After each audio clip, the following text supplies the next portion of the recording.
সবকিছু দিছে, যত টাকা খরচ করছে হিসাব করলে দেখা যাবে বিশাল বড় ফিগার, লক্ষ লক্ষ টাকা এই মেয়ের পিছনে খরচ করছে, করে এই মেয়েটাকে বড় করছে। করার পর আপনি বিয়ের প্রস্তাব নিয়ে গেছেন, রাজি হয়ে গেছে তারা দেওয়ার জন্য, আপনার হাতে উঠায় দিছে, চিরকালের জন্য মেয়েটা আপনাকে দিয়ে দিল, চিরকালের জন্য দিয়ে দিছে।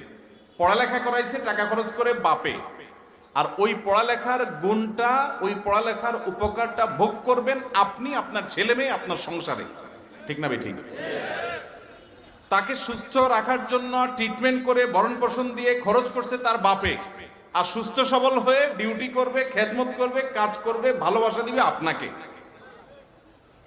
উচিত তো হলো মেয়ের বাপের কাছে গিয়ে বলা, শ্বশুর আব্বাজি আপনারে মেয়েকে জন্ম থেকে এই বড় করা পর্যন্ত যত টাকা খরচ করছেন কত হয়েছে আনুমানিক একটা অঙ্ক বলেন, আমি ফকিরের ভূতেও চেষ্টা করবো অন্তত কিছু আদায় করার। উচিত ছিল এরকম বলা কাঙ্গালে মতো।